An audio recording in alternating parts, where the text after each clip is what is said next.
skirtas apie laukinių žolių naudą mitybai ir pranešimą skaitys mūsų svečias Viktorija Butenko. Prašau.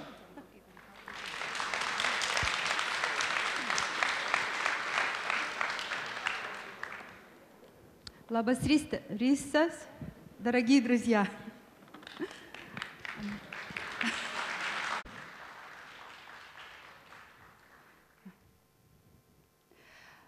You Lithuanians have historical roots. Lietuviai nuo seno vartoja žoles. Vartoja žoles gydyti ar kalbėti rusiškai. Taigi, lietuviai nuo seno vartoja žoles ir įvairiausius žalumynus. Manau, kad Lietuva viena iš tų šalių, kuri vartoja daugiausiai įvairiausių žalumynų ir žolių. Ana Vigmor taip pat yra kilusi iš Lietuvos. Ji žoles vartoti išmoko iš savo bobulytės, kaip ji buvo pavadinta. Aš išmokau visko iš Anos Vigmor ir dabar noriu pamokyti jūs, kaip reikėtų naudoti ir vartoti laukinės valgomas žoles ar laukinius valgomus augalus. Tiesą sakant, noriu pasakyti, jog žalieji augalai yra vieninteliai, kurie gali saulės energiją paversti chlorofilu. O iš chlorofilo mes gauname ir energijos. Visi cukrus, kuriuos mes valgome, yra gaunami per chlorofilą. Būtent dėl to chlorofilą galima vadinti skysta saulės šviesa. Visi pasaulyje gyvūnai valgo žalumynus, net ir baltieji lokiai, šiaurės lokiai ėda chlorofilo turinčių augalų, tai yra dumblių. Tokių augalų ėda ir žirafos, ir daugybė kitų pasaulio gyvūnų. Jei paimtume, pavyzdžiui, burokėlius ir palygintume, kokie yra burokėlių šaknų ir burokėlių lapų sudėtis, pamatytume, kad burokėlių lapai yra gerokai maistingesni negu kad burokėlių šaknis. Dešinėje pusėje matote burokėlių lapus. Ir matote, kad burokėlių lapuose yra mažiau tik kalorijų, o visų kitų medžiagų yra daugiau negu kad burokėlių šaknyse. Pasižiūrėkime, kiek yra vitamino A lapuose ir kiek burokėlių šaknyse. Lapuose yra 6000 mikrogramų, o šaknyje gerokai mažiau. 200 kartų mažiau vitamino A. Vitaminas K. Jo lapuose yra 172 kartais daugiau negu kad šakniavaisyje. Ta pati galima pasakyti apie kiekvieną iš augalų. Palyginkime, pavyzdžiui, petražolės. Jei pažiūrėtume, kiek vitaminų ir įvairiausių medžiagų yra petražolių lapuose, pamatytume, jog juose yra gerokai daugiau įvairių maistinių medžiagų, vitaminų ir mineralų negu kad petražolių šaknyse. O mes, žmonės, manydami esą protingi, visuomet vartojame tik šakniavaisius, manydami, jog lapai yra nenaudingi. Dabar pakalbėkime apie ropes. Kiekgi iš mūsų valgome pietums ropių lapus? Tikriausiai beveik nei vienas. Dažniausiai mes pasirinkame valgyti ropių šaknis. Tačiau noriu pasakyti, kad šaknys yra skirtos ne mums valgyti. Šaknys yra skirtos mikroorganizmams. Iš tiesų, gamtoje niekuomet nerasite tokių šaknų, tokios formos šaknų, kaip kad atrodo ropė. Paprastai valgomų augalų šaknys atrodo panašios į plaukus. Šaknys dažniausiai yra saldžios, bet jos yra skirtos ne mums vartoti, jos yra skirtos mikroorganizmams. Valgydami šaknyje esantį cukrų, mikroorganizmai kompostuoja tai, ką jie suvalgo, suskaido tai, ką jie suvalgo ir galiausiai visos maistinės medžiagos patenka į dirvožemį, o iš dirvožemio kiti augalai per šaknis paima tas reikalingas medžiagas ir užaugina savo lapus. O kasgi yra augalų vaikai? Augalų vaikai yra sėklos, ne lapai. Taigi kiekvienas augalas augina vaikus, tai yra sėklas. Kiekvienas augalas turi tikslą užauginti sėklų. Mes, žmonės, stengiamės duoti visą, ką turime geriausio vaikams. Ta pati daro ir augalai. Augalai stengiasi sėklas aprūpinti kiek įmanoma geresnėmis medžiagomis. Taigi kiekvienas augalas per šaknis iš dirvožemio pasiima visas įmanomas geriausias medžiagas ir stengiasi perduoti tas medžiagas visų pirma žiedams, vėliau iš žiedų geriausios maistinės medžiagos pereina į sėklas, tai yra į augalų vaikus. Kai augalas subrandina sėklas, tuomet jau to augalo lapai, žalioji dalis nebėra tokia maistinga. Todėl dar kartą noriu pabrėžti, kad žalioji augalo dalis ir augalo lapai yra pati maistingiausia augalo dalis. Šaknis nėra tokios maistingos, jos yra skirtos valgyti ne mums, o mikroorganizmams. Visi augalai lapuose turi alkaloidų. Jei lapuose alkaloidų nebūtų, tuomet karvės ar elniai tiesiog suėstų visą augalą, nepalikdami nė vieno lapelio ar šakelės. Kadangi lapuose yra alkaloidų, lapų gyvūnas tiek daug prisėsti negali. Jei pastebėtumėte kokį nors, sakykime, vabzdį ar vikšrą ėdantį lapą, pamatytumėte, kad jis nesuėda to lapo nuo iki. Jis šiek tiek pavalgo lapo, vėliau pereina prie kito augalo lapo, kad galėtų gauti įvairesnių jam reikalingų medžiagų. Alkaloidai mums nėra pavojingi, jei mes maišysime įvairių rūšių augalų lapus ar ūglius. Kiekviename žaliame augale yra tik nedidelis kiekis alkaloidų ir jei mes vartosime įvairių augalų lapus, jei užtikrinsime įvairovę, tuomet mes neapsinuodysime. Ta pati principą taiko ir homeopatija. Jei nuolat valgysime tą patį žalią augalą,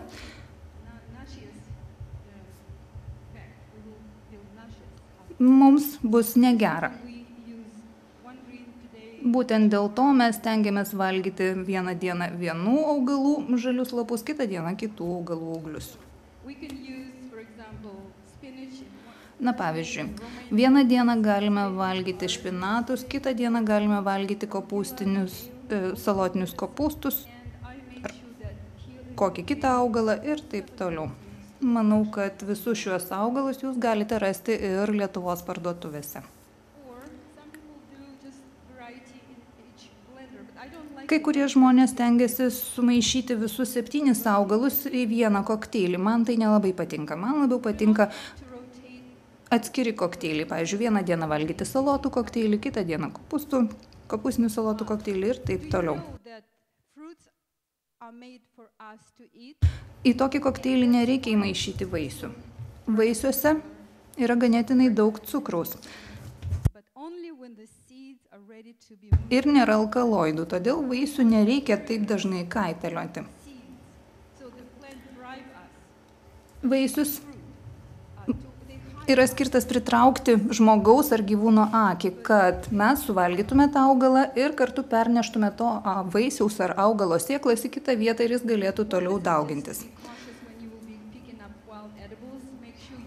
Jeigu jūs nuspręsite rinkti laukines valgomas žoles ar augalus, pasistengkite būti atsargus. Nenorėčiau, kad apsinuodytumėte nežinodami, ką renkate.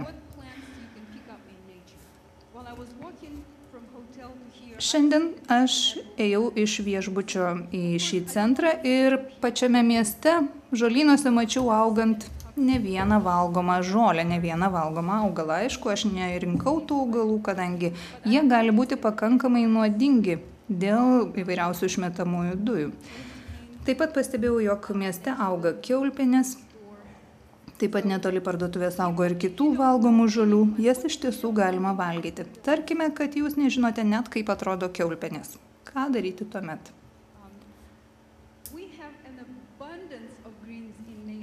Tiesą sakant, gamtoje auga daugybė žalių valgomų augalų.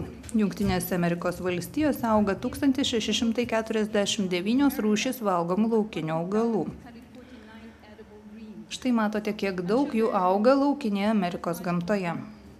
Ir esu tikra, kad Lietuvoje tokių valgomų laukinių augalų yra tiek pat daug, o gal net ir daugiau.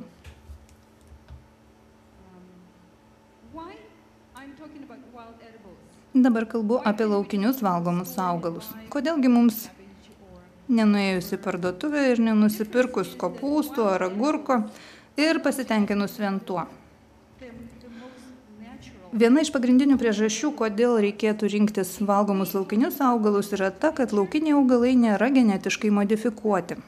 Jei mes valgysime laukinius augalus, mes grįšime prie gamtos. Kodėlgi jie yra maistingesni? Todėl, kad jiems reikia išgyventi. Laukiniai valgomi augalai turi ilgesnės šaknis, nes niekas jų nelaisto. Ar bandėte kada nors išrauti kiaulpienę iš savo pievelės? Ko gero pastebėjote, jog kiaulpienių šaknys tikrai labai stiprios ir ilgos. Štai palyginimui nuotrauka. Visos salotos yra tiesiog prijaukintos kiaulpienės, jei taip galima pasakyti. Visos salotos buvo išvestos iš kiaulpienių. Jei leistumėte salotoms sužydėti, pamatytumėte, kad salotų žiedas yra toksai pats kaip ir kiaulpienių. Taigi salotos yra tas pati kiaulpienė, tik tai sukultūrinta. Dar matote, koks yra skirtumas tarp kiaulpienių ir salotų. Štai dar viena nuotrauka, kurioje matote kiaulpienę šaknį. Tai tikrai kovotojo, augalo kovotojo šaknis. Stipriai žemėje įsitvirtinantis šaknis. O štai čia yra salotos šaknis. Salotai nereikia jaudintis dėl to, iš kur gauti vandens, ją kiekvieną rytą vis tiek kas nors palaistys.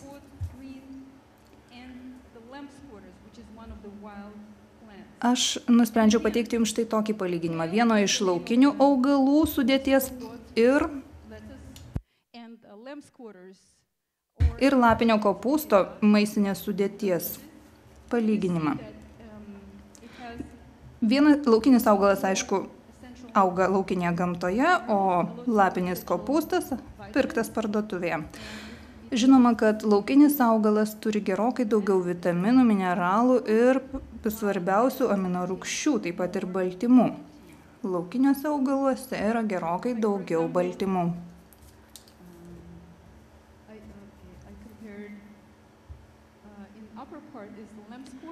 Štai matote vėlgi palygintas laukinis augalas ir lapinis kopūstas. Lapinis kopūstas turi gerokai daugiau įvairiausių maistinių medžiagų, dažniausiai 10 kartų daugiau įvairiausių maistinių medžiagų negu, pavyzdžiui, lapinis kopūstas pirktas parduotuvėje. Dar keletą naudingų dalykų apie laukinius augalus norėčiau pasakyti. Visų pirma, laukinių augalų nereikia pirkti, taigi juos galime gauti už dyką. Kadangi jie auga laukinėje gamtoje, jie yra maistingesni, jie auga jūsų gyvenamoje teritorijoje, nėra atsiųsti iš už Atlanto, pavyzdžiui, iš Kanados. Be to, tų augalų įvairovė yra gerokai didesnė. Jūs visuomet galėsite išgyventi, valgydami laukinius augalus. Net jeigu euras nukris, vis tiek galėsite kieme susirasti kokią valgomą žolę. Jums ko gero, renkant tuos augalus, bus naudingiau kvėpuoti grynų orų. Na, tik, aišku, vienas dalykas, reikės įsiminti valgomų augalų pavadinimus, o tai padės jums treniruoti atmintį. Išvažiuodama iš Jungtinių Amerikos valstijų, aš nufotografavau štai šią salotą. Šios salotos yra pagamintos iš laukinių valgomų augalų. Argi neatrodo skanios?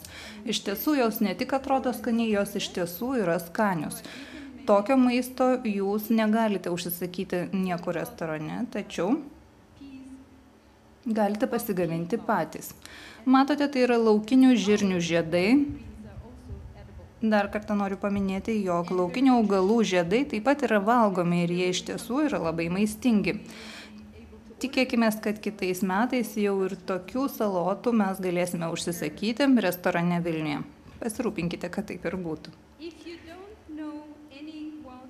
Jeigu nepažįstate ne vieno laukinio valgomo augalo, visuomet galite pasitenkinti žolę, nes bet kuri žolė yra valgoma. Žolės visuomet ir visur rasite ir niekuomet nemirsite iš bado, jei valgysite žolę, nes visa žolė yra valgoma. Žinoma, žolėje yra daug celiuliozės. To žolės net nereikia nuryti. Na, pavyzdžiui, jei pasimetėte miške, pasiklydote ir norite tiesiog išgyventi, susiraskite žolės lapų ir kramtykite juos ir čiulpkite sultis, kurios susidaro burnoje, o visą iškramtytą celiuliozę, likusią augalo dalį išspjaukite. Dabar jau žinote bent vieną augalą, kuris gali jums duoti nemažai maistinių medžiagų. Žolė auga visur. Kas čia? Taip, iš tiesų tai yra kiaulpienė. Prancūzų kalba jį vadinama dandelion arba liūto dantimis. Iš tiesų, kiaulpienė yra daugiausiai kalcio iš visų pasaulio augalų. Jei norite tvirtų, stiprių dantų, valgykite kiaulpienės. Kiaulpienė yra iš tikrųjų nuostabus augalas.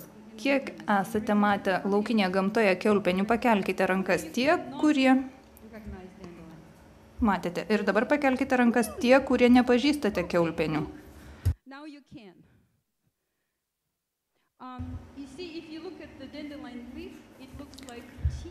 Jei atkreiptumėte dėmesį į kiaulpienių lapus, pamatytumėte, kad jie panašus į dantis.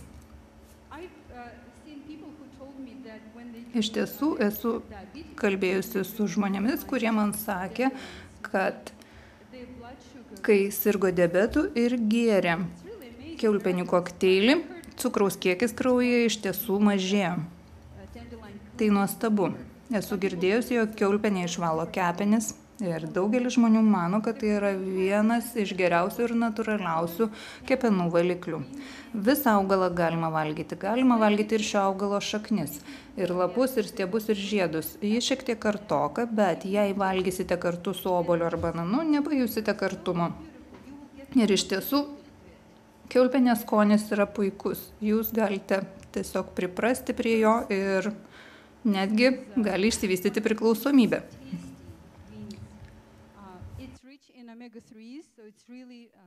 Štai dar vienas augalas, kuris yra labai populiarus ir jame yra labai daug omega-3 rūgščių. Daugelis žmonių trūksta omega-3 riebiųjų rūgščių. Per pastaruosius metus mes iš tiesų jaučiame omega-3 riebiųjų rūgščių trūkumą dėl mūsų maisto pramonės gaminamų produktų. Iš tiesų, anksčiau daugelį aliejų mes galėjome rasti omega-3 riebiųjų rūgščių, tačiau dabar jau dauguma tokių aliejų yra išimti iš apyvartos. Anksčiau, jei pirkdavote aliejų, pavyzdžiui, saulėgrąžų aliejų, jūs jį pirkdavote tamsaus stiklo butelyje ir jį galėdavote laikyti keletą savaičių, o vėliau jis pakeisdavo sudėtį, atsirasdavo nuosėdų ir kartais jį netgi reikdavo išmesti, nes aliejus greitai pasendavo. Dabar viskas yra kitaip. Šiandien net jei perkame saulėgrąžų aliejų, jis gali stovėti plastikiniuose buteliuose iki 2 metų. Kaipgi taip atsitiko? Taip atsitiko todėl, kad mokslininkai atrado būdą, kaip pašalinti omega-3 riebiąsias rūgštis iš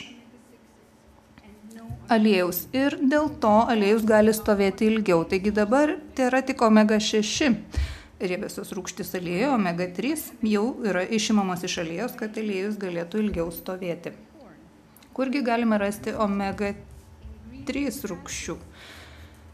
Žalumynuose ir žolėse, o sojoje ir grūduose randame omega-6 riebiųjų rūgščių. Taigi, jei mes gertume karvės pieną, jei ta karvė ėdė žolę, tuomet ir jos piene būtų omega-3 riebiųjų rūgščių. Tačiau šiandien karvės jau beveik nebeėda žolės, jos ėda soją, grūdus ir visa kita. Todėl jų piene gausu omega-3 riebiųjų rūgščių, nes ir jų pašaras yra pilnas omega-6 riebiųjų rūgščių. Kaip jau minėjau, karvės šiandien yra šeriamos ne žole, o įvairiausiais grūdais, soja ir taip toliau. Tas pašaras gana brangus, bet jame nėra omega-3 riebiųjų rūgščių. Tai ir yra bėda. Prieš 20 metų viščiukai taip pat maitinosi žole ir įvairiausiais žalumynais. Šiandien viščiukai yra šeriami įvairiausiamis granulėmis ir komerciniu pašaru pagamintų iš sojų, grūdų ir daugybės kitų dalykų, nes šis pašaras atrodo prieinamesnis ir pigesnis. Būtent dėl šios priežasties, dėl to, kad jie yra šeriami kitokiu pašaru, vištos deda kiaušinius, kuriuose taip pat nėra omega-3 riebiųjų rūgščių.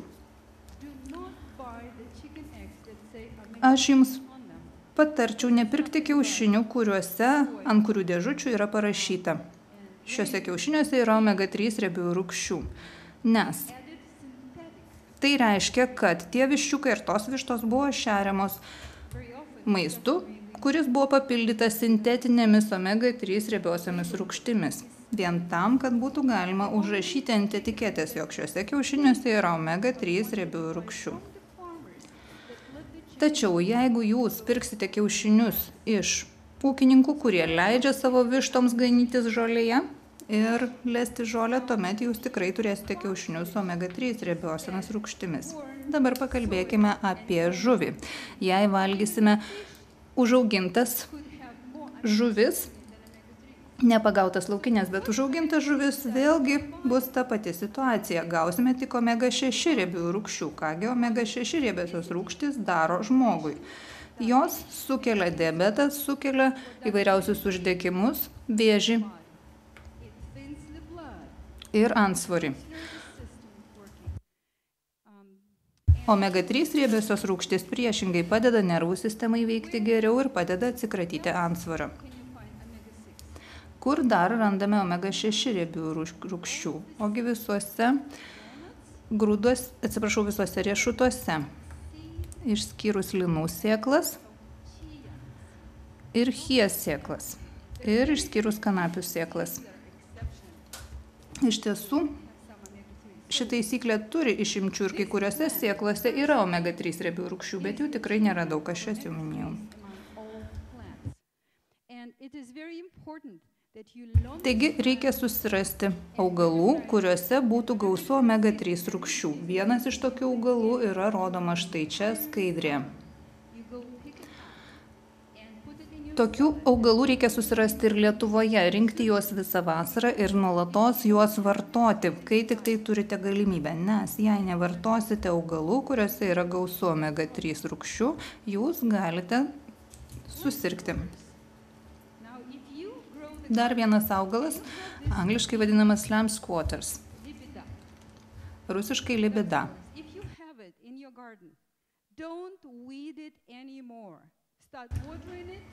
Taigi, tas augalas lietuviškai vadinamas balanda. Nebeišraukite balandų, balandas galite valgyti.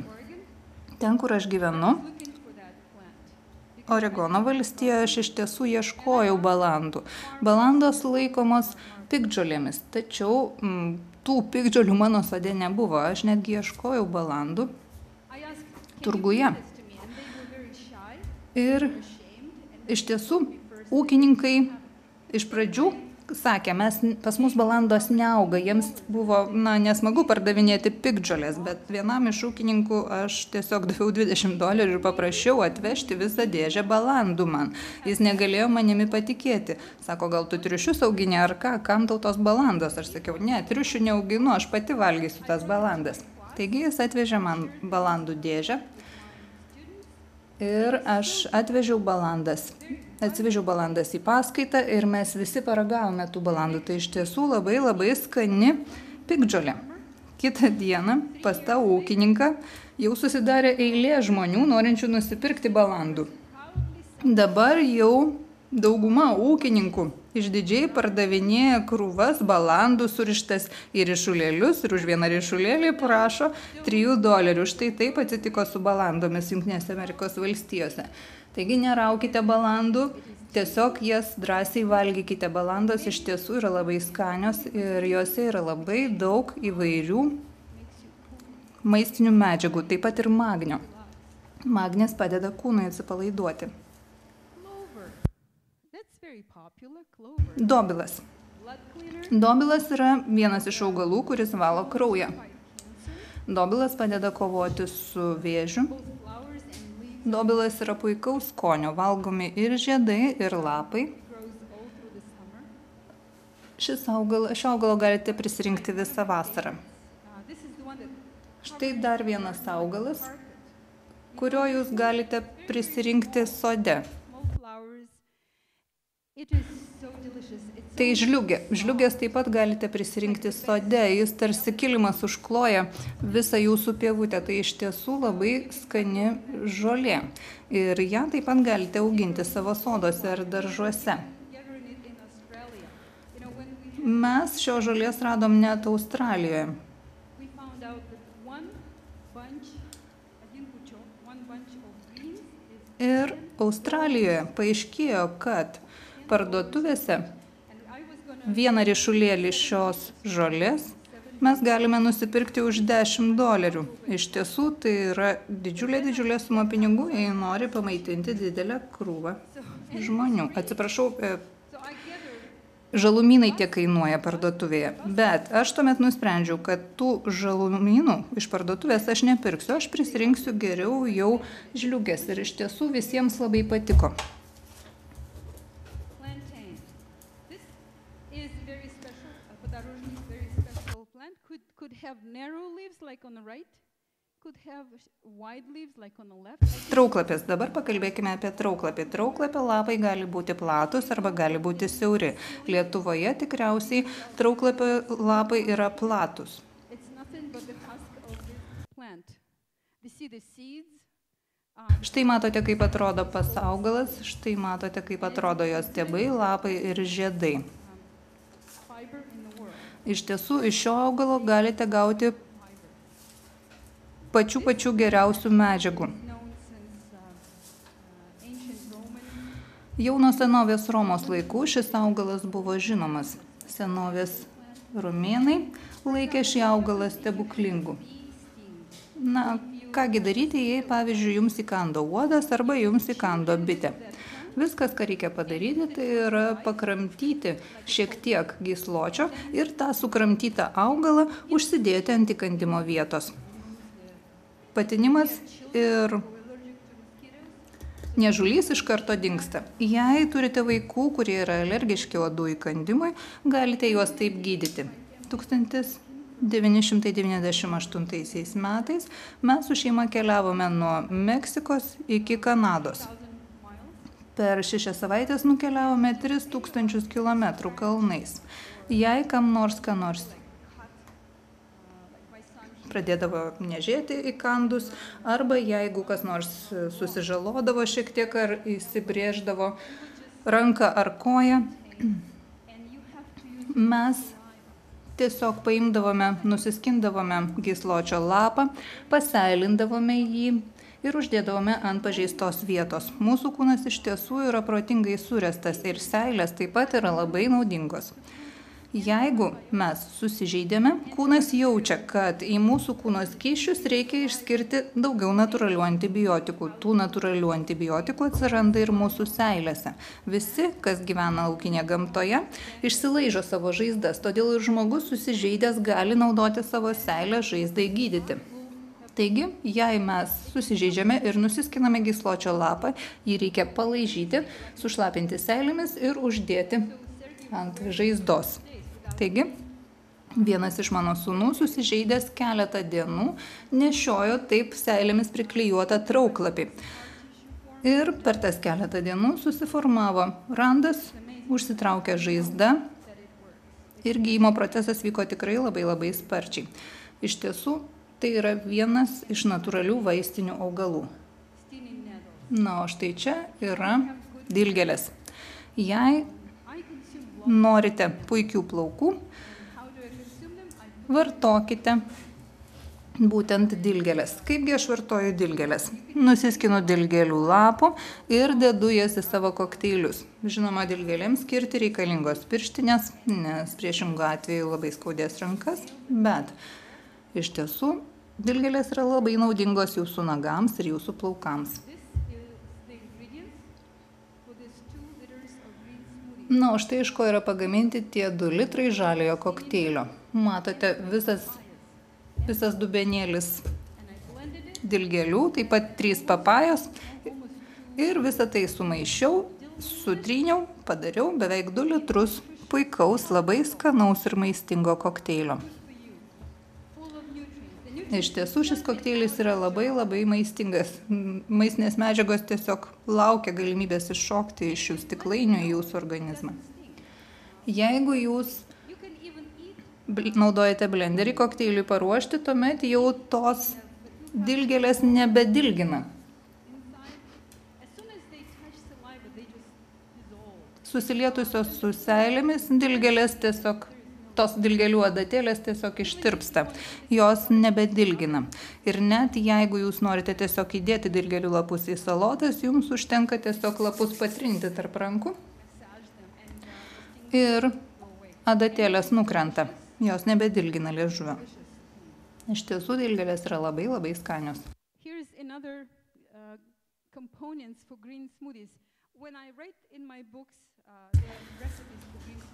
Kai aš knygose rašau įvairiausius receptus ir sakau, įdėkite ryšulėlį to, žmonės klausia, o kaipgi iš tiesų įvertinti, kokio dydžio tas ryšulėlis turėtų būti.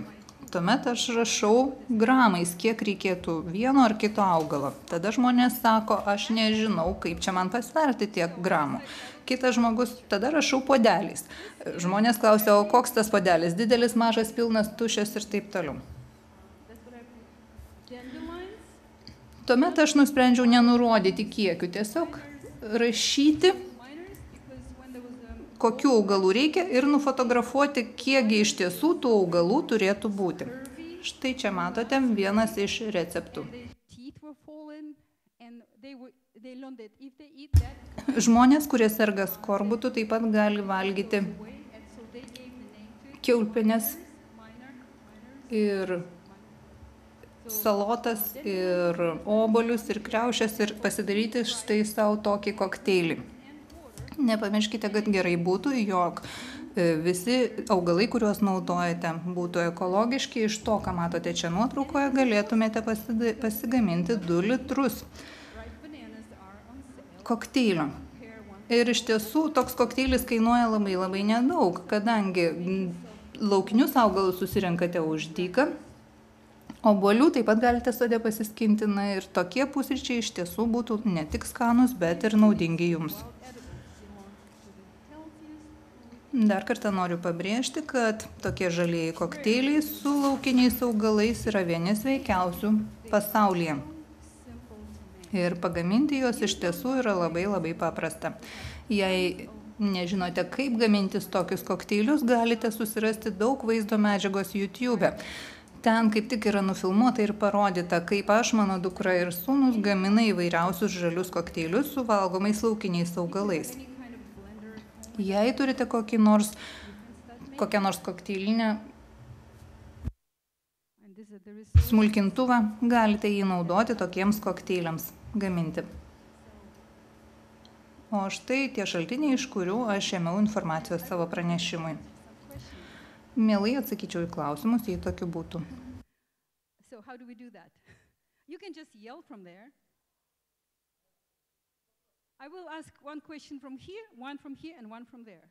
Pabandysiu kiekvieną iš salės pusių duoti galimybę užduoti klausimą. Užduoti klausimus rusų kalba.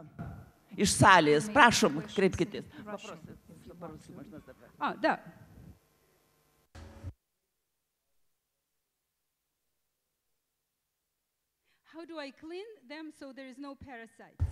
Kaip aš nuvalau tos laukinius augalus, kad nebūtų jokių parazitų?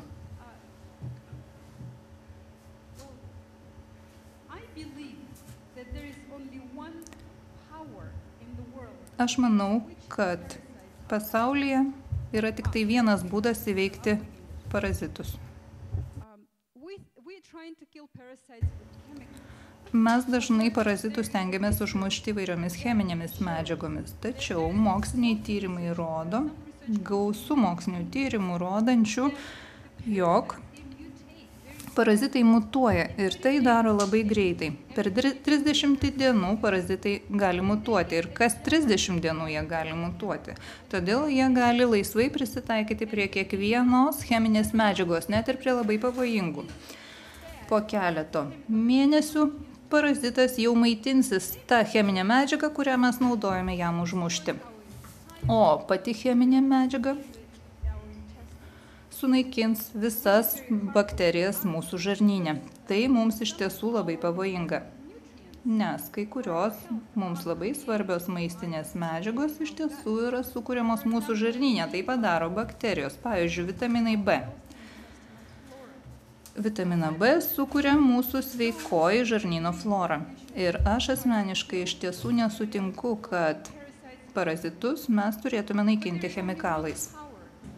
Tačiau yra vienas būdas, kuriam parazitai negali pasipriešinti. Tai yra imunitetas. Ar jūs turite stiprų imunitetą? Kai kurie žmonės mano, kad jie neturi imuniteto.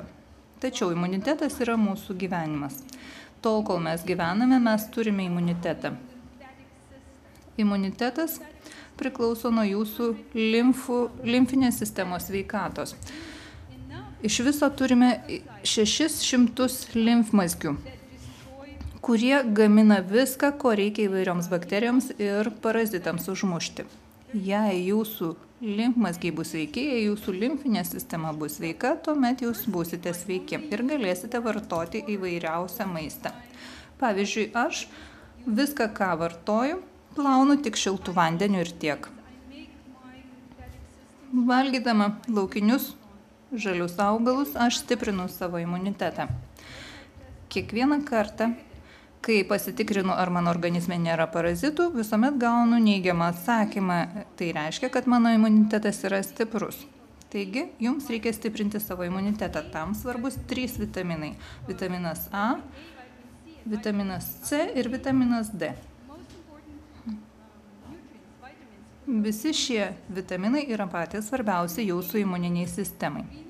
Vitaminą A, vitaminą C ir vitaminą A ir vitaminą C gaunate iš žalumynų, vitaminą D gaunate iš saulės šviesos. Jei Lietuvoje nepakanka saulės, tuomet reikia ieškoti būdų, kaip gauti daugiau saulės. Sakykime, vidury žiemos matote, kad tiesiog išaušo saulėta diena. Kiek įmanoma daugiau būkite lauke.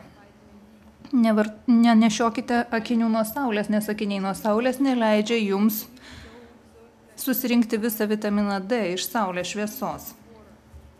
Vėlgi noriu pabrėžti, jog tuos laukinius augalus, kuriuos susirinku, aš plaunu tik šiltų vandeniu ir tie augalai padeda man stiprinti imunitetą. Gamtoje gyvenantis gyvūnai turi puikų imunitetą, jie netgi valgo dirvožemį. Ir jiems nieko neatsitinka. Na, pavyzdžiui, aš apsistojau viešbutyje ir tas viešbutis tikrai puikus, bet kiekvieną kartą įėjusi į viešbutį, aš nusivalau visus paviršius, kadangi visi tie paviršiai viešbutyje padengti chemikalais. Jeigu atvažiuojate į viešbutį su vaiku ir užeinate į restoraną, padavėja prieina, apipurškia stalą chemikalais ir tą stalą nuvalo, kad tik viskas būtų švaru. Tačiau jūsų vaikas valgys ir dės maistą ant to stalo, ant kurio pilna chemikalų. Tai jau nėra gerai. Nepamirškime, kad chemikalų būna natūralių ir technogeninių. Natūralūs chemikalai yra įvairiausių augalų, vabzdžių ir gyvačių nuodai. Tuos chemikalus mūsų organizmas atpažįsta. Ir tie chemikalai tirpsta vandenyje. Ir kūnas sugeba jų atsikratyti. Su technogeniniais chemikalais yra visiškai kitaip. Kūnas jų nesupranta. Kūnas yra bejėgis, stengdamasis atsikratyti technogeninių chemikalų. Jie netirpsta vandenyje. Na, pavyzdžiui, sunkieji metalai vandenyje netirpsta. Jie netirpsta ir riebaluose. Pavyzdžiui, gyvsidabris. Gyvsidabris liks jūsų kepenyse visą gyvenimą. Ta rodo oficialūs moksliniai tyrimai. Aš norėčiau tikėti, kad įmanoma gyvsidabrį pašalinti iš kepenų, bet oficialūs moksliniai tyrimai rodo, kad gyvsidabris lieka jūsų kepenyse visiems laikams. Kodėlgi mes nebijome tų chemikalų? Dabar mes visi Turime indaplovės. Aš nenaudoju indaplovių. Dažnai yra reklamuojamos indaplovės ir sakoma, mūsų indaplovės yra tokios geros, kad jūsų indus padengia muilo sluoksniu ir tas muilo sluoksnis neleidžia indams išsitepti taip smarkiai. Ir kągi tai reiškia? Tai reiškia, kad jūs valgote iš indų, kurie yra padengti chemikalo sluoksniu. Ir tas chemikalo sluoksnis nuolatos kenkia jūsų kepenims ir taip toliau.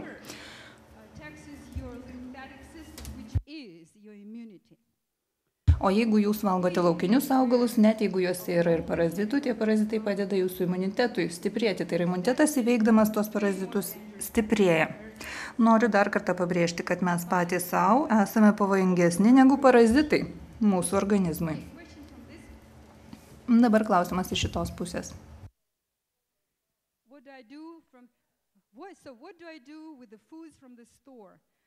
Ką aš darau su maistu, kurį perku parduotuvėje? Aš neperku maisto įprastoje parduotuvėje. Geriau jau nevalgysiu, negu kad pirksiu maistą iš parduotuvės. Valgau ekologišką maistą.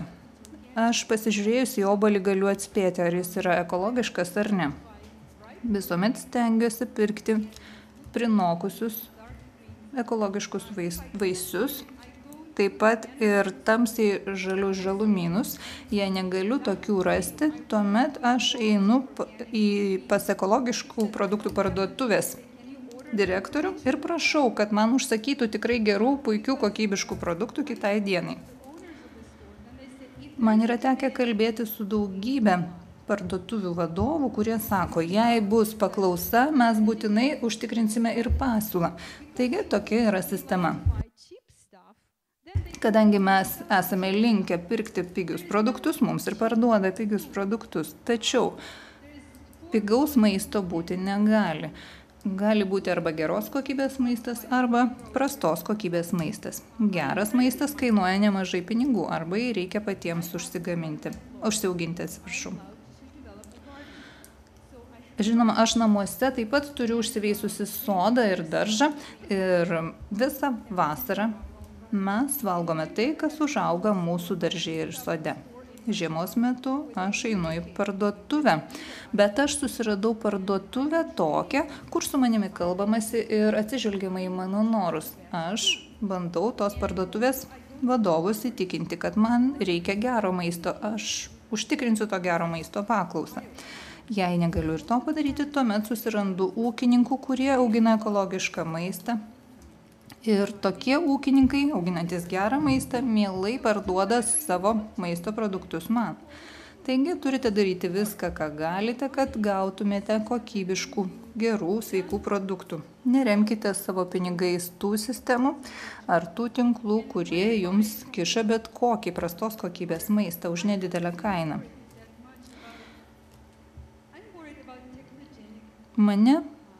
Man labiausiai neramu dėl technogeninių teršalų, ne dėl ekologiškų teršalų, jei taip galima pasakyti.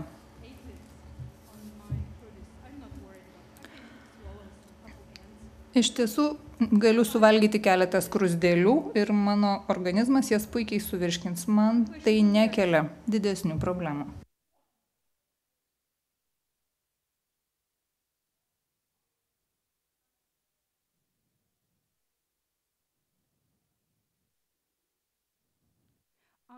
The question is, should I eat just sprouts or should I eat... Kyla klausimas, ar turėčiau valgyti tik tai daigus, ar tik tai žalius kokteilius, ar pačius žalumynus.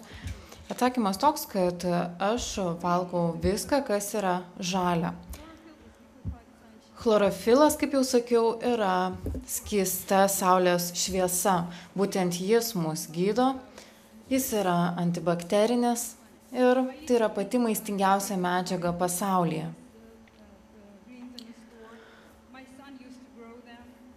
Mano sūnus augino žalumynus parduotuvėms ir kai buvo jaunesnis, netgi 60 padėklų per savaitę užaugindavo parduotuvėms. Jeigu nerandu jų parduotuvėje, tai susirandu jų kitur. Tiesiog naudoju visus tuos žalumynus, kuriuos tik randu. Netaip daug aš vartoju daigų. Iš tikrųjų, man labai greitai atsibosta alfalfa, tarkim, liucernos daigai ir todėl man reikia daryti pertrauką. Tiesiog mano kūnas sako, kad šiandien aš jau nebenoriu tokių daigų ir man reikia padaryti pertraukėlę. Tačiau bent kartą per savaitę aš perku saulėgrąžų daigus, nusiperku pakelį ir naudoju tuos daigus salotoms arba kokteiliams, glotnučiams. Kodėlgi dažniausiai aš vartoju kokteilius? Taip yra todėl, kad mes susmulkiname augalų ląsteles ir maistingos medžiagos yra būtent ląstelėje. Vadinasi, smulkindami augalus mes suskaidome celiuliozę ir maistingos medžiagos tampa lengviau prieinamos. Paprastai, jeigu norite išgauti maistingas medžiagas iš augalo, turite labai ilgai kramtyti ir privalote turėti stiprius dantis. Tačiau juk ne visi tokius dantis turime. Kai kada turime pagedusius dantis ar iškritę kai kurie dantys. Ir dažnai tenka tiesiog pasirūpinti, jog maistas būtų lengvai pasisavinamas ir kad nereikėtų taip ilgai kramtyti, nes kartais ir skubame, neturime tiek daug laiko tam kramtimui. Vadinasi, jeigu susmulkinate augalus, tai tos maistingos medžiagos labai lengvai pasisavinamos. Klausimas apie diabetą. Kai mano sūnui buvo 9 metai, jam buvo nustatytas diabetas, pirmojo tipo diabetas. Aš dabar nesu tikra, ar tai buvo pirmojo ar antrojo tipo diabetas, tačiau galiu pasakyti, ką supratau. Nuo to laiko aš surinkau tikrai labai daug informacijos apie diabetą ir paskelbiau ją savo tinklaraštyje. Aš taip pat susipažinau su kitais žmonėmis, kurie sugebėjo labai pagerinti savo būklę. Net jeigu tai yra pirmojo tipo diabetas, vis tiek gali nukentėti kasa. Kartais tai būna tiesiog pati ligos pradžia ir iš dalies kasa vis dar veikia tinkamai. Manau, kad tuo metu galima tikrai pagerinti būklę ar netgi visiškai pasveikti. Kai kurie vaikai turi tokius kasos organus, kurie jų yra visiškai pažeisti, tačiau net ir tokiu atveju galima pagerinti savo sveikatą. Žinau vieną moterį, kuri daugiau nei 20 metų vartoja insuliną. Ji per dieną suvartodavo 70 vienetų insulino. Tačiau vėliau ji pradėjo per dieną išgerti 2 litrus žaliųjų kokteilių ir ji sugebėjo sumažinti šias injekcijas iki 1,5 per dieną. Jos gyvenimo kokybė nepaprastai pasikeitė. Tikrai verta išbandyti šį būdą. Be abejo, kad prireiks laiko, tačiau kūnas galų gale detoksikuosis ir pasijusite geriau. Kai žmonės pradeda gerti žaliuosius kokteilius arba sveikai maitintis, antrojo tipo diabetas jau nebėra tokia pavojinga liga, nes labai greitai cukraus kiekis kraujyje krenta. Ir be abejo, jis nesumažėja iki tiek, kad tampa pavojingu, tiesiog normalizuojasi. Aišku, viską reikia daryti ir su specialisto priežiūra.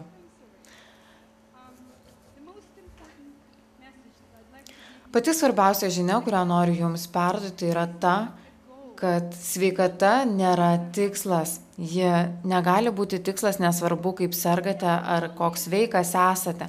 Sveikata yra kaip priemonė. Gyvenime jūs turite turėti kitą tikslą. Sveikata yra tiesiog kaip karieta, kuri jums padeda pasiekti tą tikslą. Todėl labai jūsų prašau, pirmiausia, skirkite visą savo dėmesį tam, kas jūs įkvepia, tam, ko siekiate. Ir tada jums bus žymiai lengviau būti geros sveikatos ir rūpintis ją. Mes visi esame vienodi. Iš esmės mes esame visuma. Aš jaučiu, kad aš esu jūs ir jūs esate aš. Mes visi esame kilę iš to paties. Visi esame tie patys žmonės. Dar noriu pasakyti, netikėkite manimi, netikėkite kitais, išbandykite viską patys ir suprasite, kaip viskas veikia. Pasidarykite žaliąjį kokteilį, išgerkite jį ir tada pajusite skirtumą. O kai pajusite tą skirtumą, niekada nebepamiršite, kaip jautėtės. Jūs žinosite, kad tai iš tiesų veikia, kad tai padeda. Būtent taip jūs ir suprantate, kad tai yra tiesa. Tikiuosi, kad dar ne kartą jūs išvysiu. Ačiū.